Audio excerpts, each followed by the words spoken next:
बड़े भाई ने दिनेश से कहा, मैंने वकील कर लिया है, ये रहे तुम्हारे तलाक के कागजात, इन पर दस्तखत कर दे ताकि केस फाइल किया जा सके। दिनेश ने पूरे कागजात पढ़े, फिर बोला, भैया वह इतनी गिरी हुई भी नहीं है जितने आरोप आपने इन कागजातों पर उस पर लगाए हैं।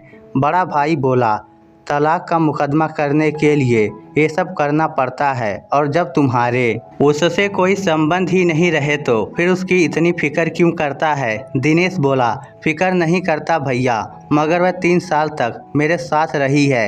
हमने साथ में दुख सुख के पल बिताए हैं। वह मेरे बेटे की माँ भी है। मैं कैसे कह दूं कि वह चरित्रहीन है, कैसे झूठ कह दूं कि उसके किसी गैर मर्द के साथ संबंध थे।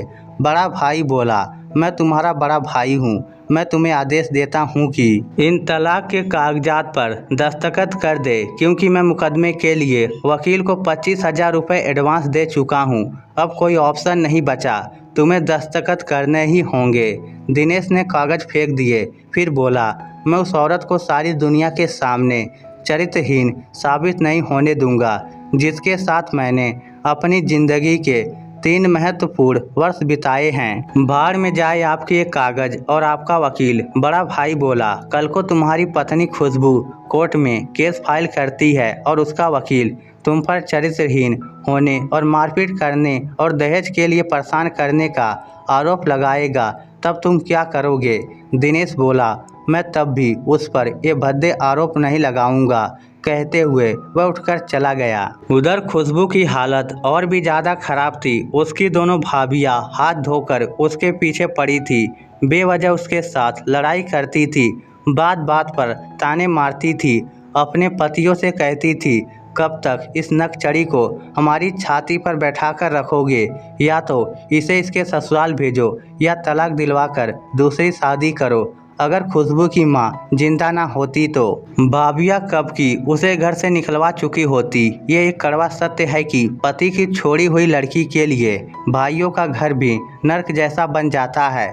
हाँ, जब तक भाई कुंवारे हो तब तक कोई परेशानी नहीं आती, कुछ मामलों में इससे उल्टा भी हो सकता है। खुशबू अपने ही घर में डरी डरी सी रहती थी। वह चुपचाप घर का काम करती, उसके बाद अपने कमरे में पड़ी रहती थी। मगर उसका बेटा 5 साल का हो गया था। वह जब कमरे से बाहर जाता तब उसके भाइयों के बच्चों से लड़ पड़ता था। तब उसकी भाभियाँ खुशबू के बच्चे को थप्पड़ लगा देती थी। फिर इसी बात पर कलह हो जाती थी, क्योंकि खुशबू को अपने बच्चे पर हाथ उठाना जरा भी बर्दाश्त नहीं था। गिरी कलह से तंग आकर खुशबू के बड़े भाई ने एक दिन तलाक के कागज खुशबू के सामने रख दिए। फिर बोला, खुशबू तुम्हारी अभी बहुत लंबी जिंदगी पड़ी है, इस तरह नहीं कटेगी, इसलिए मैं चाहता हूँ तुम दिनेश से तलाक ले लो। मैंने वकील कर लिया है, उसने एक कागजात तैयार किए हैं, लो दस्तखत कर दो। खुशबू ने बिना कागज देखे साफ इनकार कर दिया। बोली, भैया पहले मैं तलाक के कागजों पर दस्तखत नहीं करूंगी। भाई बोला, पहले से क्या मतलब है, मैं तुम्हारा बड़ा भाई हूँ, मैं जो कर रहा हूँ वह तुम्हारे भले के लिए कर रहा हूँ, इसलिए वही करो जो मैं कह रहा हूँ। मैंने तुम्हारे लिए एक लड़का भी देख लिया है, अच्छा लड़का है, वह तुमसे शादी करने के लिए भी तैयार है। खुशबू बोली, ना तो मैं तलाक लूँगी, ना ही दूसरी शादी करूँगी। भाई ही तो था, पत्नी द्वारा पूरी तरह तैयार किया हुआ था, इसलिए गुस्से में बोला, तो कब तक मेरे टुकड़ों पर पलती रहोगी। तुम्हारे कारण हम भाइयों की शादी टूटने के कगार पर है। तुम्हारी भाभियाँ सच कहती हैं कि तू जानबूझकर इस घर में टिकी हुई है ताकि खुद की तरह हमारी शादी भी तुड़वा सको। ये पल खुशबू के लिए बहुत कष्टदायक थे, क्योंकि जिसे वह अपना घर समझ रही थी वह तो किराए का मकान भी नहीं था। वह अपना हिस्सा भी नहीं मांग सकती थी, क्योंकि भाइयों ने पुरानी ज़मीन बेचकर अपने नाम से नई ज़मीन खरीदी थी, फिर उसमें अपने मकान बनवा लिए थे। फिर 3-4 दिन संघर्ष करने के बाद खुशबू ने तलाक के कागजों पर दस्तखत कर दिए। वकील ने उन्हें कोर्ट में पेश कर दिया। जब दिनेश के पास तलाक का नोटिस पहुंचा तब उसकी आंख खुली। वह बेचैन हो गया। दिनेश और खुशबू की शादी 6 साल पहले हुई थी। 2.5 साल तक थोड़ी बहुत किचपिच के अलावा उन दोनों की जिंदगी ठीक चली थी। दोनों में बहुत प्यार था, एक दूसरे की बहुत परवाह करते थे। कहते हैं शादी के बाद के 5 साल बहुत क्रिटिकल होते हैं। इस दौरान आपसी समझ बहुत ज़रूरी होती है, वरना रिश्ता टूटते देर नहीं लगती। खुशबू को लगता था दिनेश उसकी परवाह कम करता है, अपनी भाभी, माँ और बहन की परवाह ज़्यादा करता है। यहीं से दोनों के बीच झगड़े शुरू हुए। एक बार खुशबू की अपनी जेठानी के साथ कहा सुनी हुई, तब दिनेश ने अपनी भाभी का पक्ष लिया। पति साथ हो और पूरा जमाना उसके खिलाफ हो, तब भी एक औरत पूरे जमाने से लड़ जाती है। मगर जिस दिन उसे लगता है कि पति उसके साथ नहीं है, तब वह टूट जाती है, बिखर जाती है। यही खुशबू के साथ हुआ। उसी दिन वह अपने बच्चे को लेकर अपने मायके आ गई थी। फिर दोनों ईगो के चक्कर में फंस गए। दोनों में झुकना कोई नहीं चाहता था। खुशबू चाहती थी दिनेश उसके पास आए और माफ़ी मांगे। दिनेश चाहता था वह खुद उसे छोड़कर गई है, इसलिए उसे खुद ही वापस आ जाना चाहिए। दोनों के बीच समझौता करवाने वाला भी कोई नहीं था। इस तरह 3 साल गुजर गए। दोनों ने फ़ोन पर भी बातचीत नहीं की। घर में एक समझदार व्यक्ति हो और वह कोशिश करे तभी रिश्ता बच सकता है। खुशबू की सास, ननद, जेठानी और जेठ चाहते ही नहीं थे कि खुशबू लौट कर आए। खुशबू के भाइयों ने एक बार कोशिश की थी, मगर उन्हें खुशबू के ससुराल से बेइज्जत होकर लौटना पड़ा था। दिनेश और खुशबू के तलाक की पहली पेशी थी। खुशबू के भाइयों ने दिनेश के पूरे परिवार को आरोपी बनाया था, इसलिए पहली पेशी पर वह सारे कोर्ट पहुंचे थे। उधर खुशबू अपने बड़े भाई के साथ कोर्ट आई थी। खुशबू अपने बच्चे के साथ अकेली कोर्ट के बाहर खड़ी थी। उसका भाई फ़ोन पर बात करते हुए दूर निकल गया था। तब एक बुजुर्ग व्यक्ति खुशबू के पास आया और बोला, बेटी क्या तुम मुकदमे की कार्रवाई से पहले एक बार अपने पति से मिलना चाहोगी? वह तुमसे मिलना चाहता है। खुशबू कुछ देर सोचती रही, फिर बोली, जी हाँ, मिलना चाहती हूँ। बुजुर्ग खुशबू को एक तरफ ले गया जहाँ दिनेश एक ऑटो में बैठा था। बुजुर्ग ने खुशबू को भी ऑटो में बैठने के लिए कहा। खुशबू के ऑटो में बैठते ही ऑटो सर पर दौड़ पड़ा। ऑटो एक पुराने से मकान के सामने रुका। फिर बुजुर्ग ने उसका ताला खोला, फिर खुशबू और दिनेश को उसके अंदर ले गया। दोनों को एक कमरे में बैठाने के बाद बोला, मेरा नाम रवि प्रसाद है। कोर्ट के बाहर मेरी दुकान है। 20 सालों से मैं इस घर में अकेला रहता हूँ, क्योंकि मेरी पत्नी से मेरा तलाक हो चुका है। छोटे मोटे झगड़ों के कारण वह पीहर चली गई थी।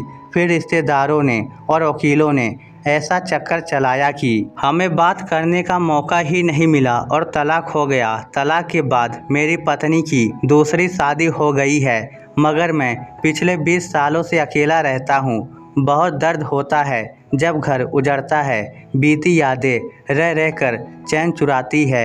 एक कसक सी रह जाती है दिल में कि काश मैंने एक बार सुलह की कोशिश की होती।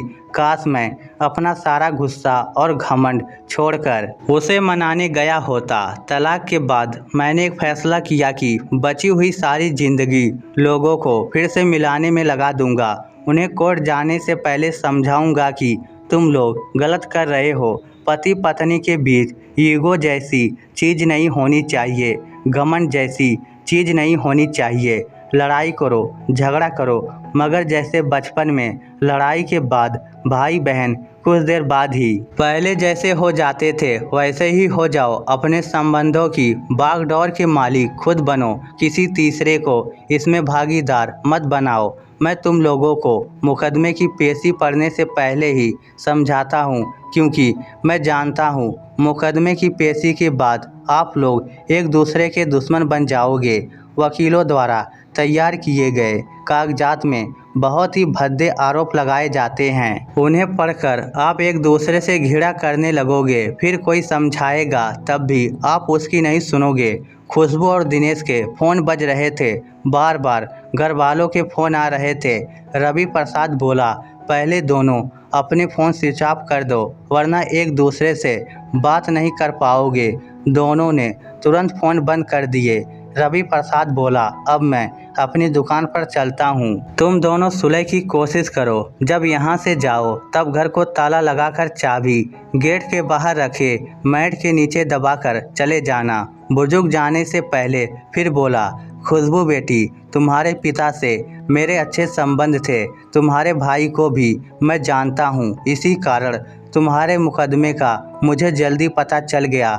मैं भी तुम्हारे पिता के समान हूँ। मेरी बात पर गौर करना, फैसला दिल से लेना। रिश्तों में दिमाग सिर्फ चाले चलता है, सुलह तो दिल की सुनने पर हो पाती है। बुजुर्ग के चले जाने पर पहली बार खुशबू ने नज़र उठाकर दिनेश को देखा। 3 सालों में बहुत बदल गया था। चेहरे पर पहले जैसी लाली नहीं रही थी, टेंशन में दुबला भी हो गया था। दिनेश ने भी महसूस किया कि वह 3 सालों में उम्र से ज़्यादा बड़ी लगने लगी है, मगर चेहरे पर आज भी पहले जैसा भोलापन है। सुनी सुनी आंखों में ढेरों सवाल लिए बैठी है। दोनों का 5 वर्षीय बेटा उनके सामने बैठा था। वह दिनेश को पूरी तरह भूल चुका था।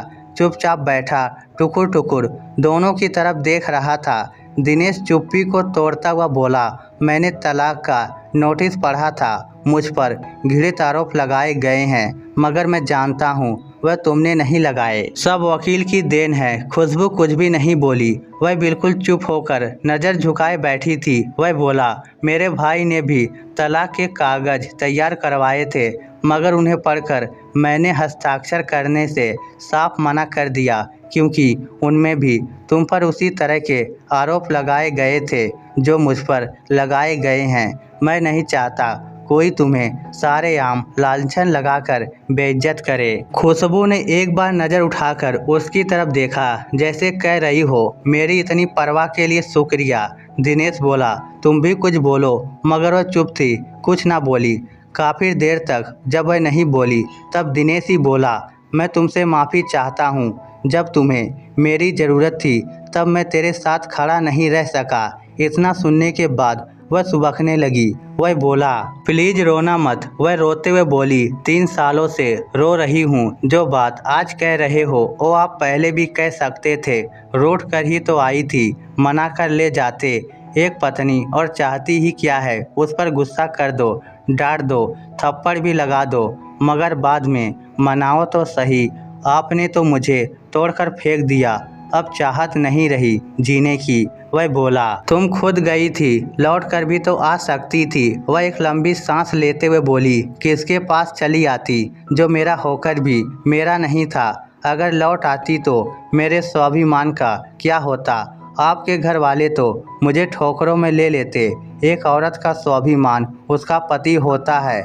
आप मेरे रहे ही नहीं थे। वह बोला, मुझे लगा तुम गलत थी। वह बोली, आप माँ का पक्ष लेते या बहन का पक्ष लेते तब भी कोई बात नहीं थी। मुझे छोड़कर भाभी की तरफदारी की थी आपने, ये सहन नहीं होता। आज मैं घर से ये सोच कर आई हूँ कि आपकी अमानत, आपका बेटा आपको सौंप कर कहीं दूर चली जाऊँगी। फिर ना मैं रहूँगी, ना आप पर कोई मुकदमा रहेगा। दिनेश तड़प कर बोला, प्लीज़ ऐसी बातें मत करो, मुझे माफ़ कर दो। मैं तुम्हारे साथ जीना चाहता हूँ। भूल जाओ पुरानी बातों को, चलो फिर से नई दुनिया बसाते हैं। खुशबू ने मना कर दिया, बोली, नहीं, अब मुझे आपके साथ नहीं रहना। जिस इंसान को 3 साल तक अपनी पत्नी की कोई परवाह नहीं रही, उसके साथ मुझे ज़िंदगी नहीं बितानी। दिनेश बोला, हमारे बेटे के लिए ही मान जाओ प्लीज़। वह बोली, 3 सालों में आपको बेटे की याद नहीं आई? बताओ कितनी बार उससे मिलने आए थे? वह तड़प कर बोला, आया था, तुम दोनों को देखने आया था। एक बार नहीं, बहुत बार आया था। तुम्हारे घर के चक्कर लगाकर चला गया था, मगर तुम दोनों को एक बार भी नहीं देख पाया। बस घर के अंदर आने की हिम्मत नहीं थी। यह सुनकर खुशबू के दिल को थोड़ी ठंडक सी मिली। वह आगे बोला, प्लीज़ मान जाओ यार, मैं तुम्हारे बिना नहीं रह पाऊंगा। वह औरत थी, कब तक रूठी रहती, इसलिए बोली, एक बात बोलूं? वह बोला, क्या? वह बोली, मुझे आपके गले लगना है, बहुत दिन हो गए आपको छुए हुए। फिर दोनों खड़े होकर बरसों बाद गले मिले। फिर रवि प्रसाद घर को ताला लगाकर चले गए। उधर कोर्ट में दोनों के वकील और घर वाले इंतजार करते रहे। चलते चलते खुशबू बोली, मुकदमे का क्या होगा जी। दिनेश बेटे को गोद में लेते हुए बोला, भाड़ में जाए मुकदमा, जब हम ही नहीं पहुंचेंगे तो कैसा मुकदमा। इस स्टोरी को लेकर आपकी क्या राय है, नीचे कमेंट करके हमें ज़रूर बताइएगा। धन्यवाद।